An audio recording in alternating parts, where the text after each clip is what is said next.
শ্রমিক পুঁজি আপনার, তাও আবার কি জানেননি কিস্তি, কিন্তু আপনি বললেন বাঁচবেন না। আপনি যদি জোট না দেন আপনিও বাঁচবেন না। এই গণঅভ্যুত্থান আমার শ্রমিকের রক্তের উপর দিয়ে হয়েছে।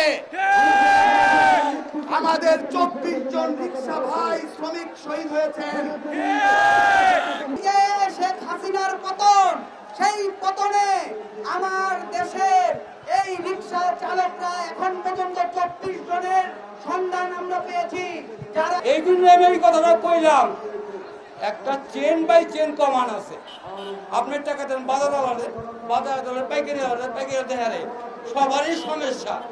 অর্থনীতির সমস্যা আমার একলা না, আপনিও সমস্যা করবেন, আমিও সমস্যা করবো। আজকে আমরা বয়ে রয়েছি, সবারই পেট আছে, পেট নাই, খিদা লাগে নাই, আসলে টাকা নাই, খাইতে পারি এরকম না। তোমার ওইটা আছে, কেউ খাইবো কেউ খাইবো না। যার টাকা আছে চুপ করে খাইবো, আর যার টাকা নাই চুপ করে বয়ে থাকবো। এই গণঅভ্যুত্থান আমার শ্রমিকের রক্তের উপর দিয়ে হয়েছে। আমাদের 24 জন রিকশা ভাই শ্রমিক শহীদ হয়েছেন। সেই গণঅভ্যুত্থানের পরবর্তীতে প্রথম আঘাত কার উপর আসলো? আমাদের শ্রমিকদের উপর। মানে এই বৈষম্য বিরোধী আন্দোলনকে আমরা করেছিলাম, আমরা আন্দোলন করেছিলাম শ্রমিকের সাথে কোনো বৈষম্য চলবে না, কৃষকের সাথে বৈষম্য চলবে না। এই কারণে আমরা আন্দোলন করেছিলাম। কিন্তু আজ গণঅভ্যুত্থানের যে চেতনা, সেইটাকে ভুলণ্ঠিত করা হচ্ছে। আজকে তেলের দাম বাড়ে, তেলের দাম বাড়ে কি বাড়ে না? চালের দাম বাড়ে কি বাড়ে না? ডালের দাম বাড়ে কি বাড়ে না? আপনার আমার জীবনের দাম কি বাড়ে?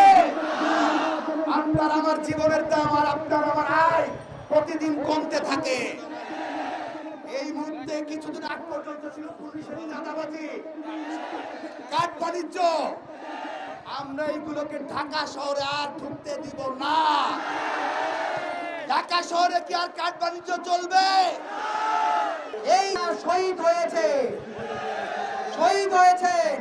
আমরা বলতে চাই, আজকে যারা ক্ষমতায় আছেন, এই শহীদের রক্তের উপরে দাঁড়িয়ে ক্ষমতায় এসেছেন। ফলে এই শহীদের রক্তের উপরে দাঁড়িয়ে ক্ষমতায় এসে গরিবের পেটে, এই রিকশা চালকের পেটেই প্রথমে লাথি দিতে যাচ্ছেন। এই নেমো খারামি করবেন না, এই নেমো খারামি করবেন না। শ্রমিকের ন্যায্য অধিকার, এই গরিব মানুষকে মানুষ হিসেবে মনে করেন, মানুষ হিসেবে বিবেচনা করতে থাকেন।